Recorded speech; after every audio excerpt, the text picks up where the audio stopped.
And are you, or which one do you think you are? And then hopefully, as we go through this conversation, we'll better get a better feeling about what are the strengths. And I have a feeling the strengths to being a Devi, and a Diva, and a She-Devil. But there are a lot of complex issues that are faced by Indian women at the workplace. We deal with a lot of family pressures, we deal with gender perceptions, the glass ceiling, leadership challenges, and bringing up children while also wanting to excel in our careers. With insights from renowned and very successful women like film director Farah Khan, Olympian M.C.Mary Kom, actor Lillette Dubey, corporate head honchos like Nisaba Godrej, Aruna Jayanthi, Pankajam Sridevi, Mallika Srinivasan, and Devita Saraf, banker Manisha Girotra, food writer Karen Anand, India's first sports journalist Sharda Ugra, public relations and image management maven Rohini Iyer, and casting director Shanoo Sharma. So she's covered a lot of contemporary women who actually negotiate their personal and professional life with panache, and they actually follow their career goals with ease. So a lot of people think that, okay, how can we learn, and what can we learn from all these inspirational women? So Sudha Menon has actually captured their stories. She's an author, she's a columnist, she's a writing coach, and she is the author of 6 non-fiction books. So I have to say that she also manages her career goals and her professional goals and her personal goals with ease. So Sudha, a very, very warm welcome. Excited to have you here.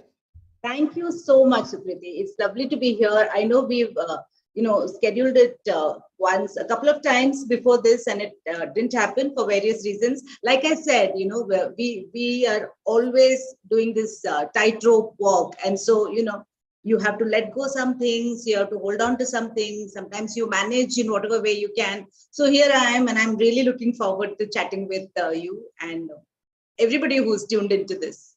And so we are asking everybody, and we have to ask you also. So are you a Devi or a Diva or a She-Devil? And how did you get the title of this book? Well, what I am depends on who exactly is talking about me. But I think every woman is a bit of everything. She's a combination of all of these 3 labels, and I think depending on whatever situation she finds herself in, one of those labels kick up. But I always like to what they say, that when a man at work is being assertive and getting work done, he's a wonderful leader. And when a woman does the same thing, she's of course a she-devil. So that's where I got that. And She-Devil is putting it nicely.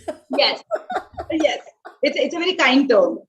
So in that context, yes, how I got the name of this thing is actually because I have at various points in my life been in that situation. Over the years, I became a journalist at 21, and as I rose up, slowly started making my career, and then I became a young mother and a young wife and mother, and then all of those responsibilities came. And at each point, when I negotiated what is really, very turbulent waters of our careers and our jobs and our homes and the rest of our lives, you slowly start getting exposed to these labels, and they creep upon you without you really noticing. And one day suddenly you realize, hey, this is where you are, and this is what is being said about you.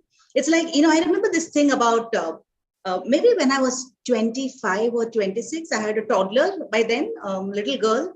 And I was one of the few women journalists in Pune, where I had just moved to set up the news bureau for the Hindu. The Hindu had just started, the Hindu business line. I was part of that startup.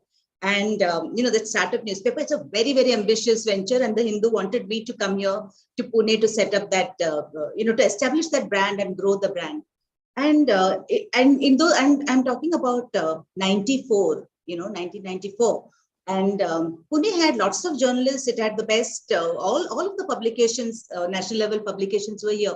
But there were just 3 women, doing business reporting. And I would often find that I would, some evenings you go, you get invited to a friend's house. I would accompany my spouse to some friend's house, and there would always be this, whatever gathering was there, I'd always find that when the tray of drinks came, all the men folk plus me would get beer or alcohol. and the other women would get nimbu pani. And one day it just struck me like, what is this? Like, and I just casually asked, why am I offered, why am I getting this glass of beer or whiskey? And they said, but you're a journalist, isn't it? And you're a woman journalist, isn't it? And I said, so that is a thing right away, a woman in an unusual career. In those days, it used to be an unusual new career for this geography. And a woman in business reporting was even more vulnerable to this kind of labeling. So they just assumed that, that was the popular thing, the perception that a woman in journalism is already, fast and forward. And then a woman in journalism doing, business reporting and who is actually partying when she ought to be at home with her child is even worse. So the drink came to me. And so right away is that labeling. So I think all of those lived experiences gave me this title for the book. Very and nice. I know a lot of people, like, I wanted to show you the book. Yes. And this is what every woman's life looks at like, isn't it? So she is Devi, Diva, all of that is here. How many of you can relate? Would love to hear that too, because when you see that picture, see the person of juggling everything, I definitely could relate. But you've written many novels, you've written so many columns, you're a writing coach. So I know a lot of us also always dream of becoming writers. So what does it take to become a budding writer? And actually in your profession also, some tips for that. How do you take off? Because it's How do so you become? competitive.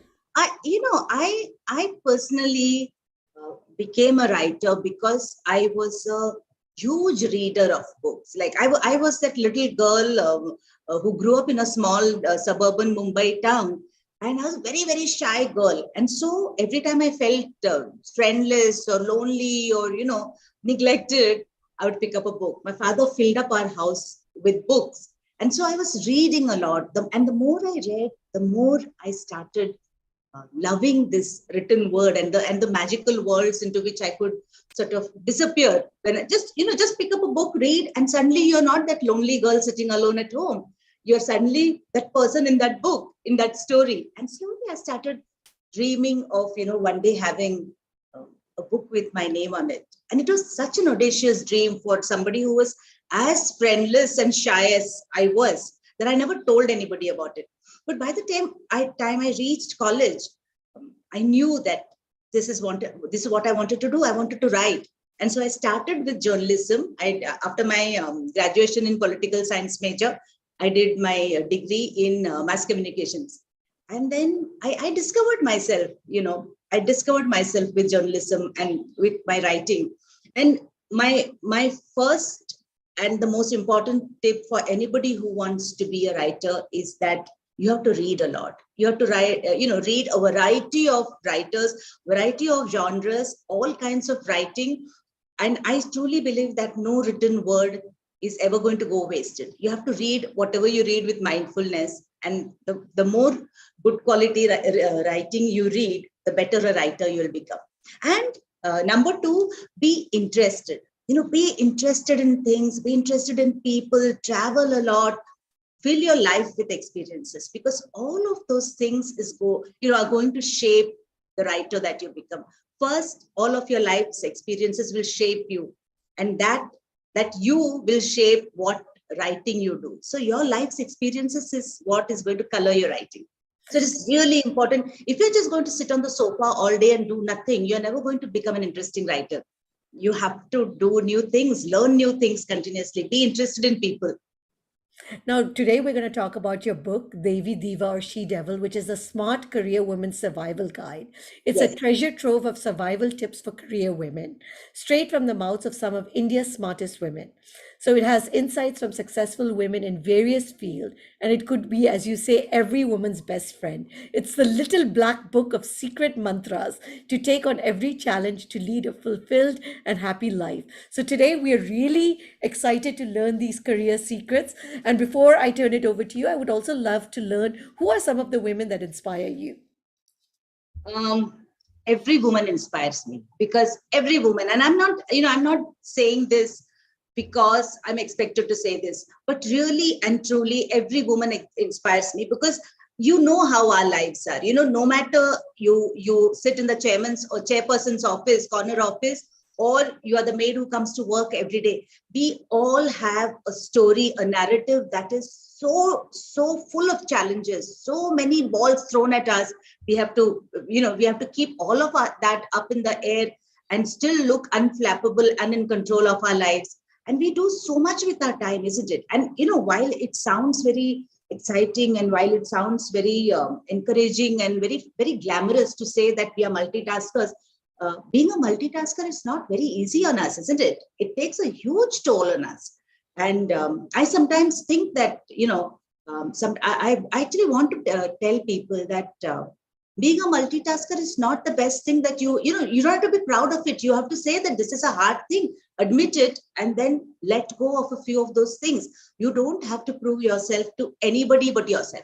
And this is something that I learned from all of these women I've interviewed, that each of them say that being a multitasker has been a tough thing to do. And eventually they've all learned that it's not worth even trying. So they let go a lot of those things. There is always a price to pay, Sukriti. And this is what I have learned from all of these women. Everybody, all of us will say, oh, a woman can have it all, or we can have it all, and we can seem completely unflappable and in control of our lives.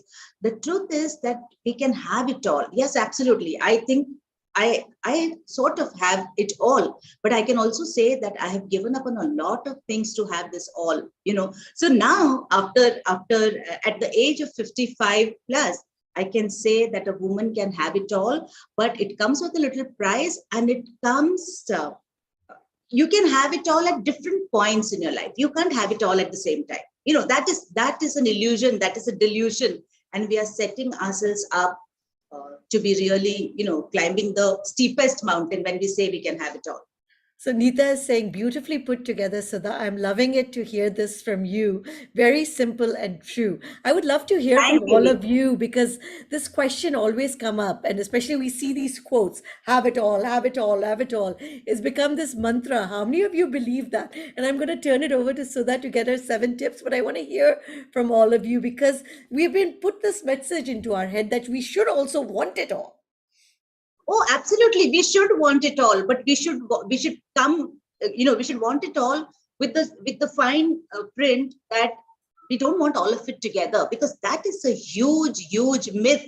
Getting all of it together at the same time is a myth. And I truly, like, there are friends of mine, who say, but you're a feminist, how can you say this? And I say, feminism has nothing to do with this. This is being realistic. If you're just being kind to yourself, if you don't want all of it at the same time, you can have it at different phases of your life, not all together. That will drive you around the bend, and it's not worth it. So Sudha, I'm going to turn it over to you, but I have lots of questions piling up in my head, but I'm going to come back to them. Okay, so what I'm really going to do is, I will, I think, put together a little conversation. At various points, I'll refer to this book, and I hope all of you do read this book, because, like Sukriti said, this is really a little black book for all of us. I wanted to tell you that I actually gave a copy of this book to my mother, who was a homemaker from the time she was 16. And when she read this, she says that I felt some shift in me when I read this.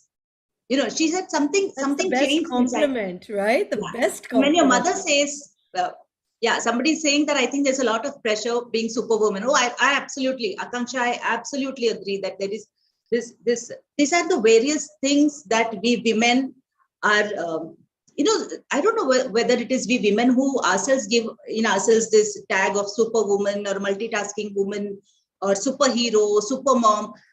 I want to say that none of those things are necessary. If you can just find, and I'm going to just kind of weave all of those tips that I got from the various women in my book and just tell it to you in a story form. So I really think that the media, for instance, the media and society and all of this, there you go, Dr. Vandana Saxena saying Wonder Woman. Yeah, you don't want to be the Wonder Woman. You just want to be an ordinary woman who has a dream and then works systematically to get after that dream and to fulfill it. And that should be it.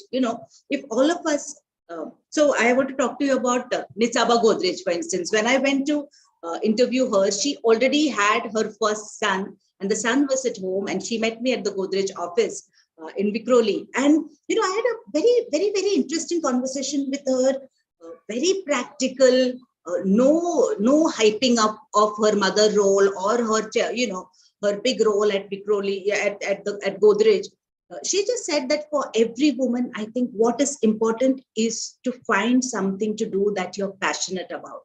That is important. Every woman, each of us should have a passion. And once you find what you're passionate about, understand that there is never going to be, you're not going to be the most successful person doing that on day one. Understand that there are going to be, good phases with that. There are going to be ups and downs. There are going to be successes and failures, sometimes miserable failures. The thing is to not fall off that horse. Once you fall off that, and if you do fall off that horse, get right back on. The thing is to not give up, focus on what you're to do, and understand that, if you all remember the 10,000 hours rule, there is a lot of hard work at it, give it your everything for all of those hours. And because we women are always asked this question, how do you balance your work life thing, how do you balance your competing roles? So Nisaba actually told me that, I love my son, like I'm crazy about my son, I would do everything for him, but I'm also passionate about my work. And so occasionally, if I have to hand over my son to whoever it is that looks after him and come and attend to my other passion, which is my career and this group that my family owns, and I don't feel any guilt about it. That is what sort of fulfills me. My passion, it fulfills me. So she says that for most women, her advice was, decide what you want to do. Parenting, motherhood, or your career, or both of it. Once you decide, it is about agency. It is about a woman's choice. But once you decide, then stand by that decision and don't be sort of, don't fall off the radar because somebody else put a label on you and said, oh, she's not a good mother. She goes to work and she's not. I had this so many times when I was a young woman, like so many of my friends who, very, very, not very sensitively told me, oh, but you're never there, you didn't see your daughter's first step. You didn't hear her say mama for the first time. I was there every step for my daughters. There are friends and they have close friends and their family, and they will so insensitively tell you that, oh, I'm always with my child, she defines me. And I always wanted to tell them that is like the worst thing to say. Don't let your motherhood, don't let your career, let none of that define you. You are just you, don't let any of those things. You are a being with good qualities and bad qualities, and all of that shape you, but not your motherhood or lack of it, not your career or lack of it. Those things don't define you. You Very came well to this said. universe being you, and that should suffice. You are enough. So that is something that I really want to tell anybody. One of the things that also I learned from all the women and this I'm saying because we started talking about labels that women give each other very often, bad mother, bad wife, because you're going on tour, and what does your husband eat when you're gone? And my answer always is, my husband knows how to cook and he looks after himself and he looks after my household. Most of the time it is me who's away and he looks after the household, and he's a very proud husband. He works, but he also loves being, and that is how it should be. So right away, if you stop defining yourself as, oh, I'm such a superwoman that I have the, I have aromatic candles at home, and my cushions are lavender scented, and I have the best cakes in the world for my child's birthday party, and also I sit in the corner office. It's not important. Learn to delegate. This is what Manisha Girotra, who's a top shot banker, she told me once that for the longest time, as she sat at the head of one of banks, she would come home with another a trophy or an award which put her in the list of India's most influential women. And she would come home and then she would bake a cake for her daughter, and that would collapse at the center. And she says, everybody would laugh at me. The household staff would laugh at me because, hey, she doesn't know how to make a cake. And she says, I carried that with me like a huge burden till one day, she says she spoke to her mother-in-law about it, about the fact that her,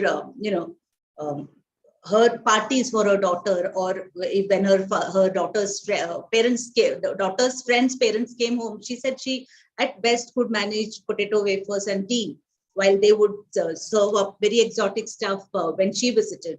And her mother-in-law said that don't set yourself up for all these, inaccessible things. Nobody expects you to put, gourmet stuff on the table when somebody's visiting. These are burdens that women put on themselves. So her mother-in-law told her, and look at the wonder of this. So her mother-in-law told her, delegate. You do what you're good at. And if you have staff at home who know how to bake the best cakes, don't bother with it. You focus on what you're passionate about. And that is something also we can all sort of learn from. And I think that woman to woman empathy, empathy is a very, very critical thing for all of us women. And, we are certainly not getting it from anybody else. So I think we should all develop our own reserves of empathy, try to understand each other, where we are coming from, what is that particular situation we are facing at home or at work or whatever, and help each other out. It is so important to be each other's support systems, and like what they said, don't, when you're on your way up, don't be nasty to people who you see on the way, because you don't know when the equations will change. Instead, when you get to the top, look, glance behind and give a supporting hand, reach out and pull other women up. You know what they say, that saying about, there's a special place in hell for women who don't help each other. So that is something that we all should sort of never forget, that help each other. I remember this long ago conversation with Seva's founder, Ila Bhatt, Magsaysay Award winner and a Gandhian. I remember when I wrote my first book, Leading Ladies, Women Who Inspire India. And I remember I traveled to Ahmedabad to speak with her, and we spoke about her extraordinary, Seva is, as you know, I think perhaps the largest union of women from the unorganized sector. 1.5 million plus women, all of who are women who do the, they all started out, like I remember she said that when she was a young lawyer, and she would be in Ahmedabad, and she would see all these women working in the, on the fringes of Ahmedabad's very thriving textile industry. And there would be rag pickers and women who would carry headloads for, they carry the scrap somewhere else and do little measly things, so much exploited. And she thought that I want to change. Somebody's saying that giving opportunities to unknown artisans. Yes, those artisans were actually not artisans. They were actually women who were just very, very poor and very, very exploited. And Ilaben said that I want to give them some opportunity. I want to improve their lives. So she got like-minded women together, and she put Seva. Seva is Self-Employed Women's Association. So she started by teaching them livelihood skills. Somebody learned stitching, somebody learned embroidery, somebody learned to make baskets, all kinds of things that we need in our, regular lives. And once they started, once they had this livelihood skill, they started getting, some little bit of income. Slowly and surely, they started getting money. And then she said, now is the time to set up a bank. So Seva's bank for women, by women. And the people who save there are women, and the people who borrow from that are women. And they use this bank to grow their business. They take loans, they grow their businesses. And as these businesses started growing, then Ilaben said, now that the women have to go out of their homes and they have to, grow their business. She said, now we need creches for their children. So their children, so then she doesn't feel like she's deserted, they have deserted their children and gone. So then Seva's creches started. And as it is now today, Seva has insurance for women. Seva has schools for, health schemes for children of the women who work there, for their members. So every service that a woman needs to, we should follow Ila's example of picking up talented women. Yes, yes, Amita, I totally agree. So Ilaben once told me that empathy is what draws and keeps women together. It is what should bond all of us. And she said, Sudhaben, when you go back home to Bombay, you'll forget all about us. You'll forget all about this women in rural India. And she said, but what you can do, what you can do for them is, if each of you women who are so empowered and so much in charge of your lives, if you all can spare 1 week out of your 365 days, if each of you can go to whatever village, whatever small town, wherever your district plays, and help out other women who, like you, have dreams and aspirations but don't know what to do with them. If all of you can promise to be, to open your heart and do this much for other women, you will see the magic of what empowered women can do together. So yeah, I don't know if any of you have read her book. She wrote this book called We Are Poor, but We Are So Many.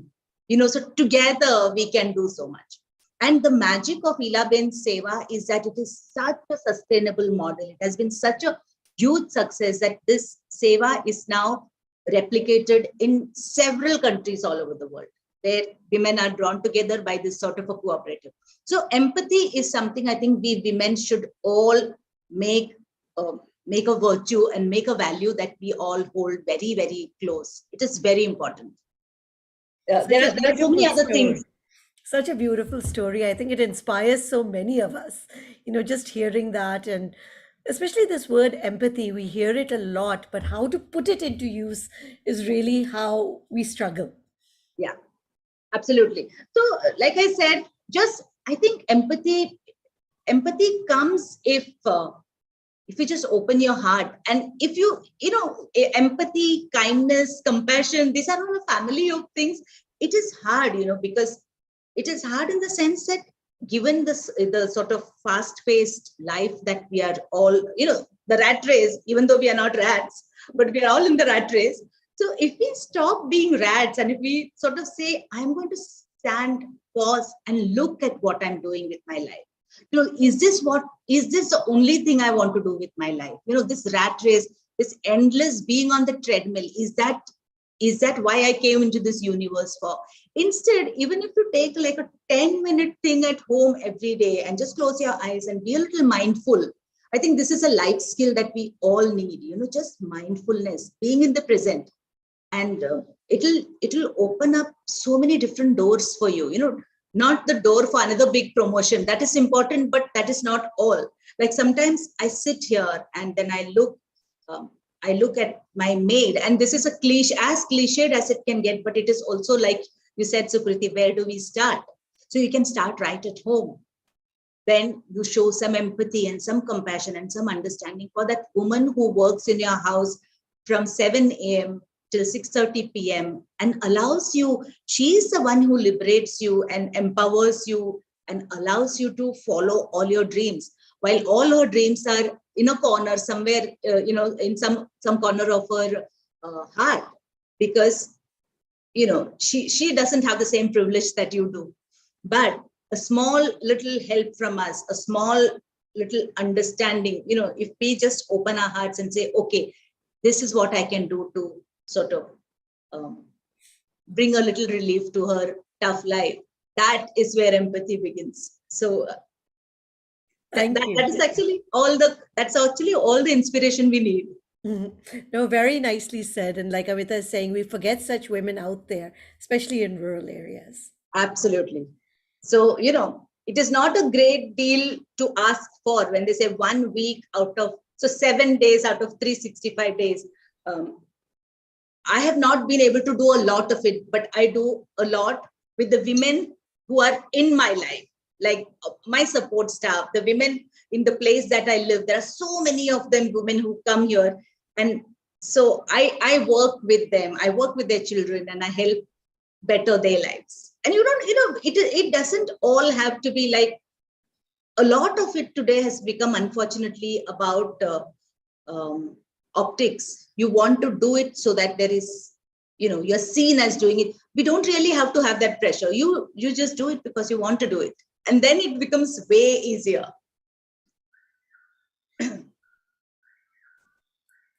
So you wanted some other tips from me. Yes, absolutely. Okay. We've heard Okay. about So three amazing women. So, so I also think for all of us women, a lot of us, not maybe not from my generation, but generations before me, my mother's generation, for instance, a lot of women lost their aspirations, their dreams, and all of that. They just fell on the wayside because they really had nothing to look up to. They had nobody to look up to for hope or motivation or inspiration.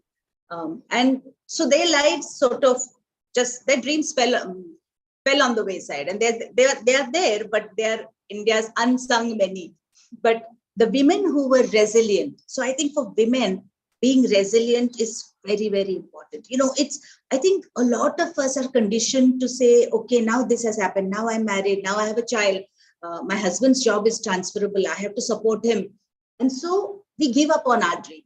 A lot of us do. And while some of the situations might be really, unavoidable, I really do think that having an ambition and being resilient, not giving up on your dreams so easily, is very, very important. And here I know all of you know her story, but I really want to talk about Kiran Mazumdar Shaw. I remember my meeting with her when I was writing Leading Ladies, and we sat in her office in Bangalore and chatted for a long, long time about her journey. And she was talking to me about this time that she came back from Australia after she did her brewer masters in brewing technology. And she came back and she came, hop, skip, and jump. And she was so happy. She said, I'm going to take charge of the best breweries in India. And she came back, and to her great disappointment, she said, not a single brewery in India would trust her with, giving her charge of their operation. They said, you're a woman. You have no place in a brewery. This is not a woman's job. And when this had happened enough times, she was disappointed, but she was also hopping mad, because she said, I'm a talented woman. I have all the capacity. I have trained in this thing, and you won't give me. So she said, I'm going to use my expertise to do something else, and I'm going to do that. So that was how Biocon actually was set up. When she announced a startup and set it up in the backyard, in the garage of her home in Bangalore. For the longest time, that company didn't even happen for the longest time, because none of the bankers would give her any money. They would say, either produce your father or you produce your husband as guarantors for this. And she said, no, but this is my company. I am the founder of this startup. This is my idea, and I'm the guarantor for this. I stand guarantor. And they said, no, unfortunately, we can't take a woman as guarantor. So they never gave her the loan, till one fine day at some party, she ran into a very evolved banker, she said, who actually was fascinated by her idea of biotechnology and Biocon, and said, we are happy to give you a loan. And so Biocon got its money. And then she said, my story didn't end there, because for the longest time, for months together, the only two employees of Biocon was herself and her receptionist, for two things. One, because the parents of the people who applied for jobs at Biocon, when they discovered that it was a startup, and also to their horror, a startup headed by a woman, they promptly pulled back the application and said, we can't join. The parents said, we don't want to risk our children's lives like this. It's something run by a woman might not survive. So she said, for the longest time, for months together, Biocon's operations were run by these two, the receptionist and herself. But she was resilient. She refused to take no for an answer. And gradually, the work that the company, the idea behind that company, the tide turned. And then look at what Kiran Mazumdar Shaw has made of her life. So it is very, very important for a woman to be resilient. That is I think one of the things that has to be a given, resilience, not take no for an answer. Till you're convinced that you can't do it, don't give up on it. Don't let anybody else tell you that it's not going to work. Nita is saying, yes, same thing happened with me in Nepal. I tried in brewery for the job because of a chemistry background. They said brewery has to be completely with no oxygen coming in for yeast to fermentation, so it's not safe. So, or any excuse not to let women in.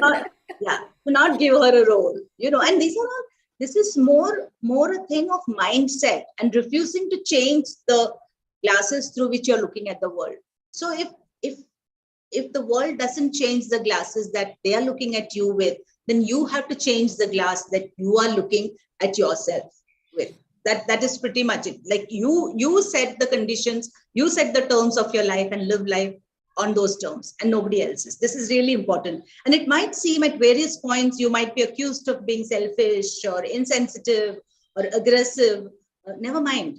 It is your dream and you have every right to be, to follow that dream. That is, and it's important for us to remember that when you set out to fulfill yourself, it is not necessary to please everybody, as long as you're pleasing yourself. Awesome. No, that's very, very inspiring. So, who has inspired you the most? You've met so many amazing ladies when you've written Leading Ladies, you've written the next book. So, who has really been that one person that you cannot get out of your mind? Mary Kom. Okay, let's hear about her.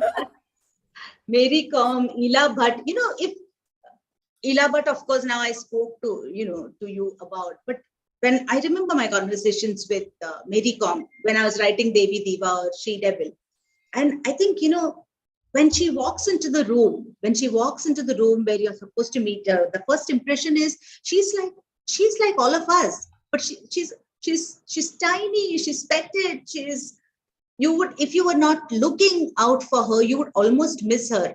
But then she tells you her extraordinary story, and then you realize what Mary Kom is about, why she is who she is. And, I remember the first time, I met her for the first time in Pune, where she was practicing. She was at the camp, training for the 2012 Olympics in London. And she would come to me straight from the training ground. She would have been in the boxing ring for hours together. But that didn't mean that she would not keep the appointment with me. So she would finish and come straight to the coffee shop in the hotel where she was staying. And then over coffee, she would talk to me about her life. And it is, there was a movie made about her life, but I don't think that touches even just it, not even it's actually the tip of the iceberg. What was underneath, what went on in her life, which is not in the film, is what actually makes her life. So she talked to me about so many things, but one of the things she told me is that, every woman needs to have a dream, and giving up on that dream has never to be an option. And then she told me, she talked about growing up in that little village in Manipur, to parents who were really, really poor. They were landless laborers, and growing up in that village, in that home, she said oftentimes she would have to stand knee deep in water in the field to help her father work in the field, so that there would be food on the table for the family. And when she decided, I think almost when she was a teenager, she was fascinated by this concept of being, she would see the young boys in the village train to become boxers, and she was fascinated by the idea. She was very much into sport, and she wanted to be a boxer. And she said that every bit of the way, every stage in her life, she was always met with cynicism. They would always say, first they said, you're a woman, you can't be a boxer. And she said, she refused. She said, look at me, I'm working with my father. I'm his daughter, but I'm working with him in the field. There is nothing that he can do that I cannot do. I'm able to do everything. They laughed at her, but she kept quiet and she trained silently. And slowly she started making her mark in the district and state level tournaments, boxing thing. Then they said, that's all right, but nobody will marry you because who wants to marry a woman boxer? And again, she kept silent. Again, okay, there is somebody talking about crab mentality. Yes. And again, she kept quiet. And when her closest friend, Onlar Karong, who's now her husband, proposed to her, she said almost the first thing that I asked him was, but what about my boxing? Because that is the most important thing in my life. And it was only when Onlar said, I will be your most, strongest supporter in your boxing career, she said yes to him. She got married. And she thought that, okay, now, it's all set and I'm all set. But then she went to the village, her new marital home in the village, in another village. And she found that almost the entire village had ostracized her because they just they couldn't stomach the fact that here was this young woman who was living on her own terms, living her life on her own terms, finding huge success while they were all, living anonymous lives. So they ostracized her. And she said, I remember her eyes misting over, when she said, I was so depressed from all of this negativity and all of this, how people turned against me. So she said that I went home and I told my husband and my father-in-law that I don't want to be a boxer anymore. I want to give up and I want to live like the other women in this village. And her husband said, that is not an option for you. It is not your job. And her father-in-law told her, it is not your job to listen to the critics and the naysayers in your life. It is your job to wake up every morning and hit the boxing ring and bring more laurels for yourself and for your country. So Mary Kom's number one tip for everybody, for every woman, is don't listen to the naysayers. Toughen yourself up so much that none of the negativity gets to you. Focus on your dream and get after it. And she said, as early as possible in your life, verbalize your ambition or your dream to your family and to your spouse, because these are important stakeholders in your life. So verbalize your ambition and say, this is what I want to do. And you'll be amazed. And I want to say that This is very important, because I think, please do repeat that, because a lot of times we just keep it within us. Yes. So verbalizing your ambition is very, very important. Far too many times a woman has been told that your job is to, not in so many words, but society's conditioning is such that a woman has to be nice and pleasant, not ask for anything. And I want to tell you here that you don't get anything that a woman has to ask for her share, her due in life. If you don't ask for your due, nobody is going to give it to you. So do that and make your family stakeholders in your ambition. Tell them that this is what I want and I want your help, I want your support. And this is for every woman, it takes a village. I say, no, it takes the entire world, but your family is the most important stakeholder. So make them your partners in this journey. And you will be surprised, the universe, I remember this long ago conversation with JP Morgan chairperson, Kalpana Murparia. She said that very, very early, I count on Kalpana as one of the few women who are not just friends, who are not just mentors, but also a friend. And I've known her for the longest time. And every time I meet Kalpana, it is always the same, that she says that I made my career. She was nowhere in the world of finance, but then ICICI happened to her. And then she rose dramatically up the ranks. And look at her now, chairperson of JP Morgan Asia. And she says, at every step of the way, my trick has been that every time I have an ambition or a dream, I commit to that dream publicly. I tell the world that this is what I'm going to do. This is what I want to achieve. And she says, you'll be surprised how much the universe wants to help you. You just have to tell the universe. You have to seek the universe. And you'll be amazed what comes back at you. The support is there. You have to verbalize it.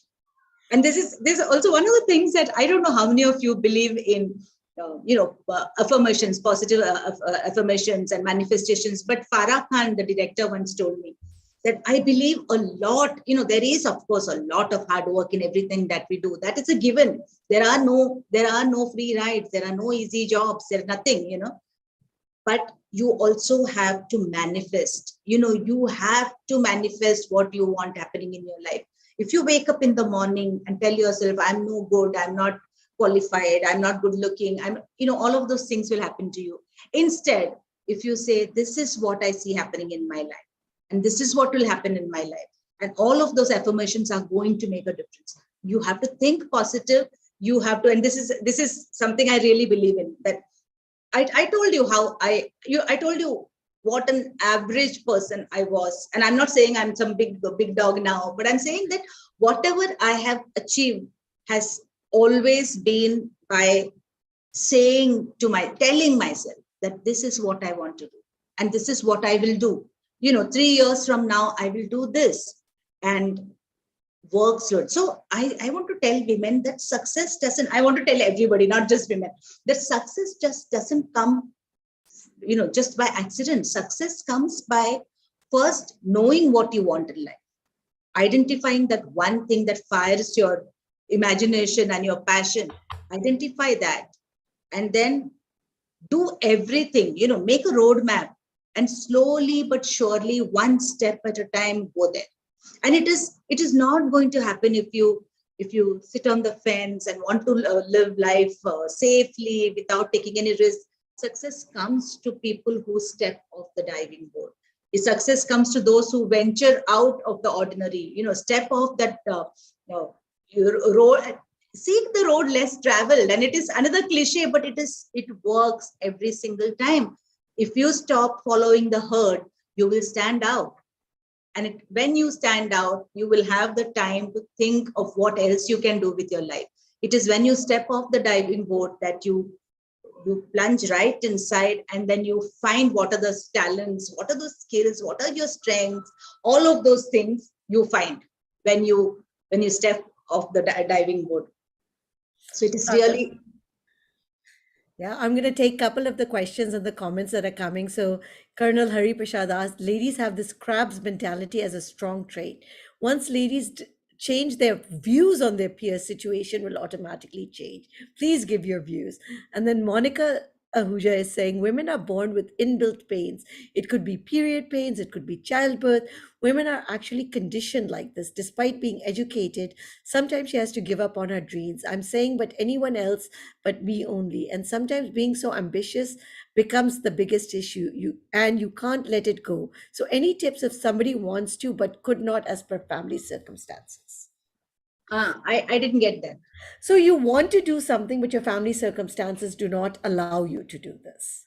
And then the second thing about the crab's mentality that women have. I don't think crab mentality is a gender specific thing. I think crab mentality is, it's a human trait. And that is where empathy and compassion comes. If you learn to be secure in your own space, you don't want to pull anybody else down. So it is about your self-confidence. It is your abilities. If you're secure with that, you won't feel the need to, pull anybody else down. And about ambition, I just want to say, and this is something that I tell all my friends and everybody that comes to my writing workshops and when I go for my corporate talks, ambition is not a bad word for a woman. Most of us are being trained by years of conditioning.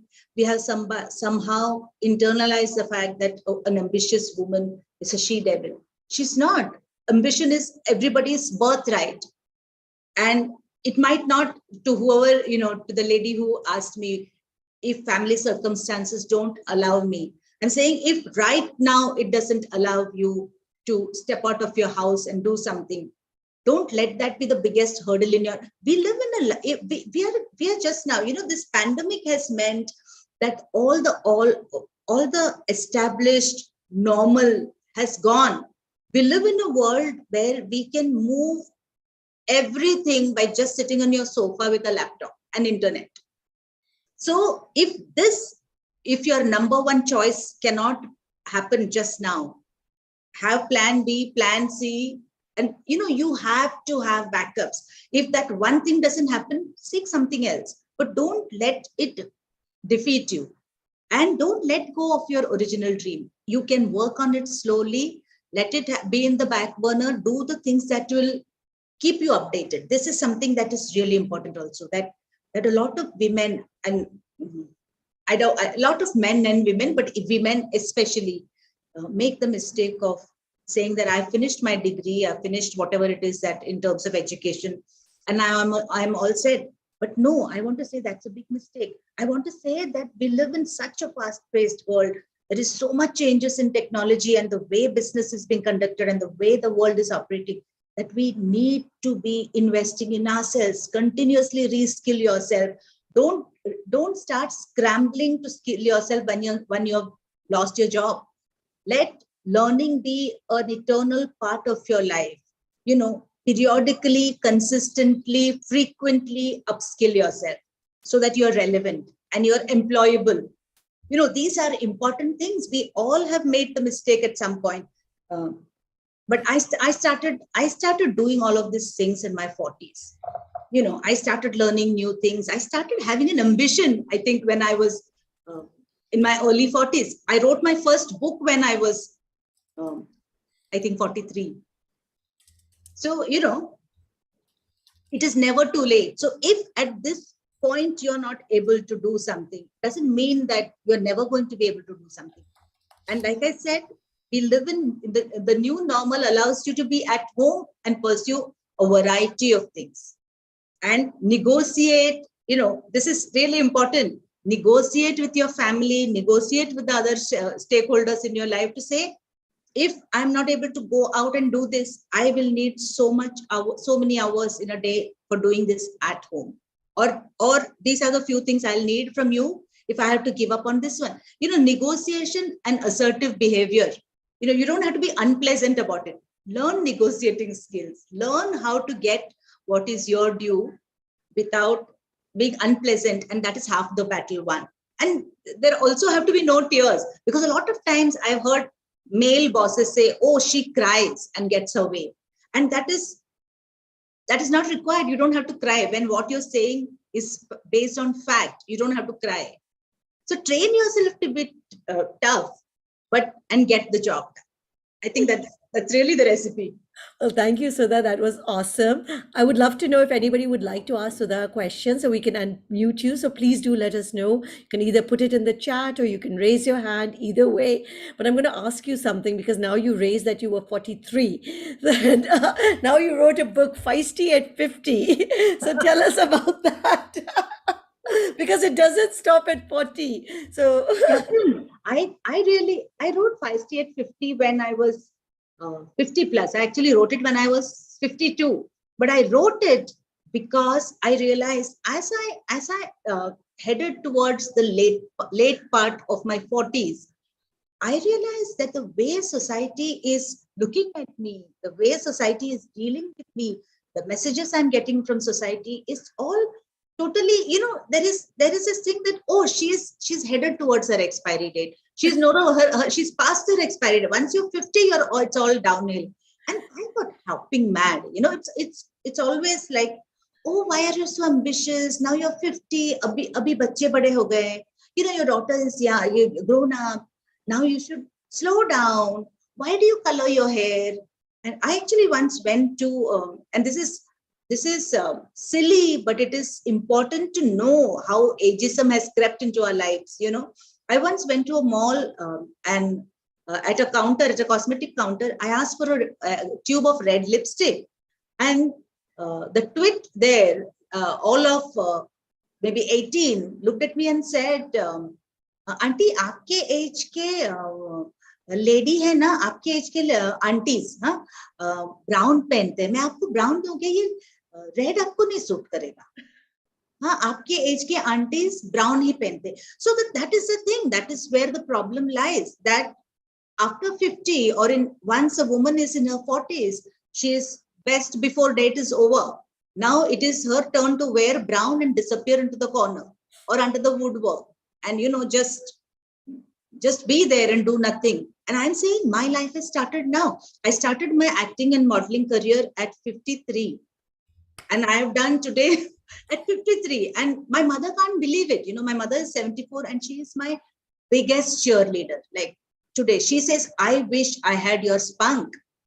And I wish I had your opportunity. I tell her it's not about my spunk. It is about the opportunities you lost. You didn't get those opportunities. I created those opportunities. That is the difference. So, and that is about wanting to do things. And like I said, this is also about reskilling, upskilling. I'm an author. I was a journalist, then I became an author, then I became a motivational speaker. Then I set up, when I wrote my first book, I set up in 2011, India's first ever writing workshop. And it is now the longest running workshop in India, 12 years successfully running today.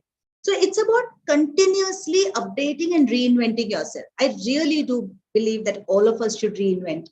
And just before the first lockdown and the pandemic, I'd always dreamed of being, when I was a very young girl, I would see Manoj Kumar and Saira Banu and Asha Parekh and all the romantic songs. And I would always, I was a very average child. So all of these things were my defense mechanisms, my, escape routes.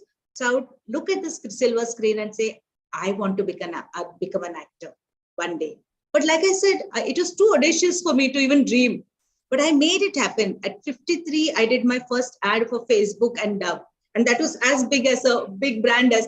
And I have now, in the last 2 years, despite the lockdowns and all of that, I have several big brand ads. I'm in web series now and slowly headed towards doing something on big screen.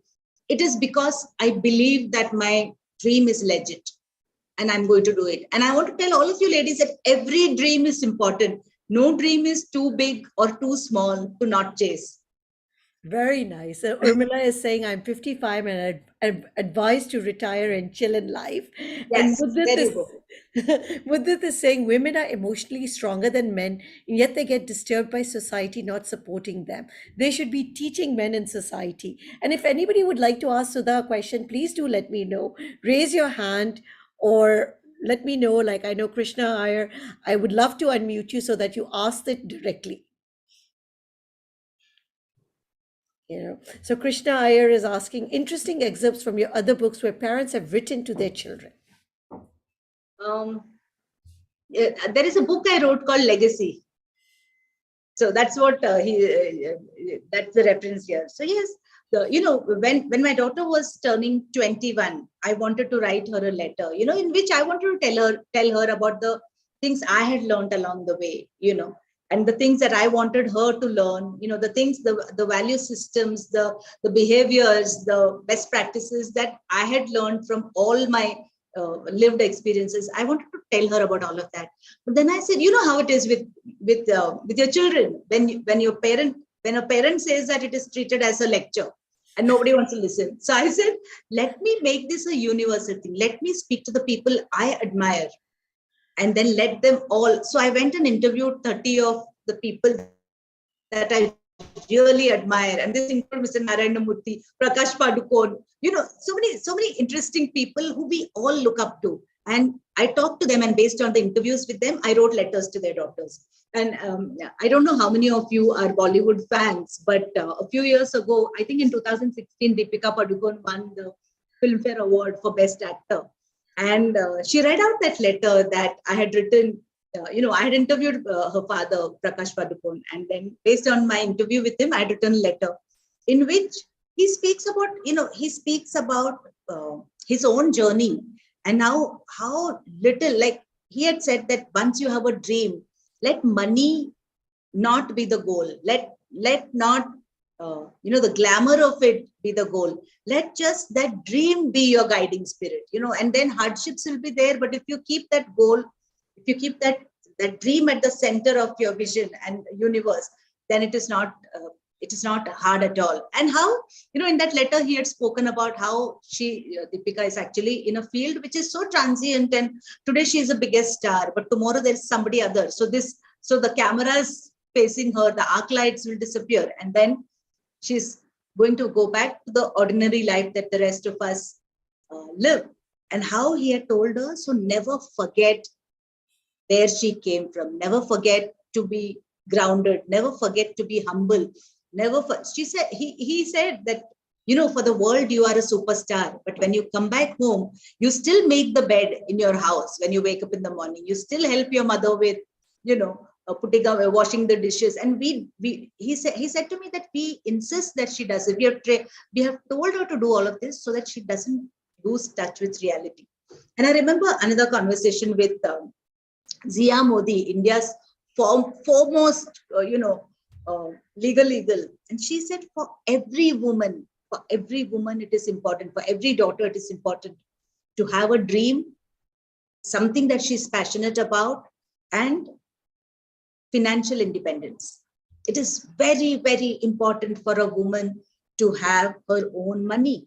And for her own money, she needs to have, so when you have a passion and when you put that in motion, financial independence will come along with it, not be dependent on anybody. So these things I remember all of this so well that and Mr. Naranamurthy, of course, talks about, he talked to me about the environment, for instance, how women can be, how women can actually teach children right from their early, if you're looking after your child, you can actually shape, when you raise a child well, you are shaping the future of this universe. So the mother has the power to shape the rest of the world. And this is said in his own, simple little letter that he's written to his daughter Akshata. So this book is full of beautiful, simple, small messages that all of us can learn from. So I used to think that these are big people, these are like world famous celebrities. But I realized at the end of it all, when we break it down to the most basic, we are all concerned about the same thing. We worry about our parents. We want them to be safe and secure. We want the best things to happen to our children. These are just simple things. We all teach our children to be respectful, to respect our elders, to respect the people around you, to respect the home you're living around.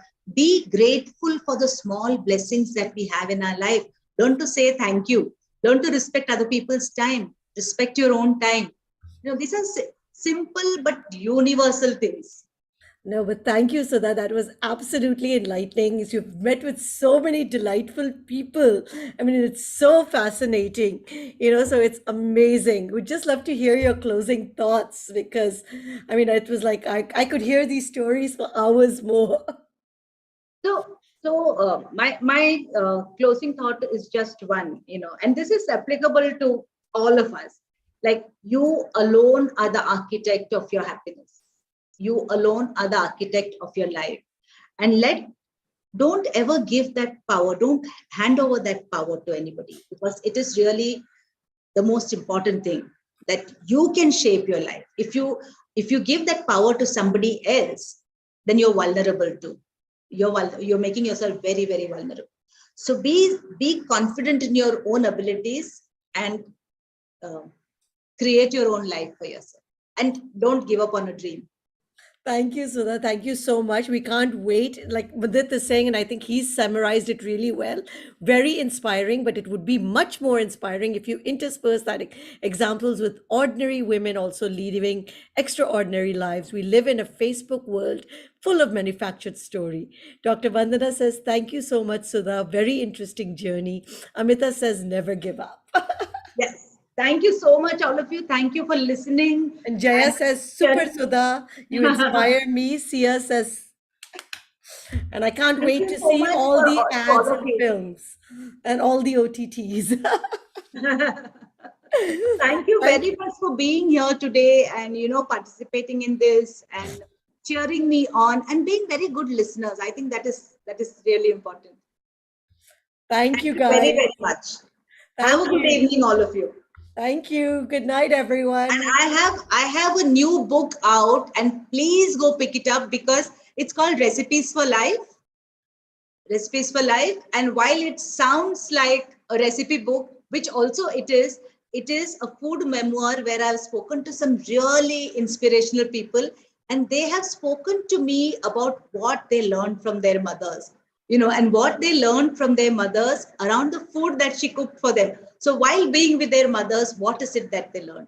And it has some of India's most influential people in the book, just people we can all identify with. So Recipes for Life. And I'm on Instagram and Twitter as Sudha Menon 2006. Please follow me and see, I do a lot of things. So if you want to stay updated, then that is the place to catch me. Thank you very, very much. Have a good evening. Bye-bye. Thank you, everyone. Looking forward to seeing you. We have a very exciting session on Thursday. It's about follow your passion. So this week it's all about dreams and passion at Sipping Thoughts. Thank you. Bye-bye. Good night. Bye.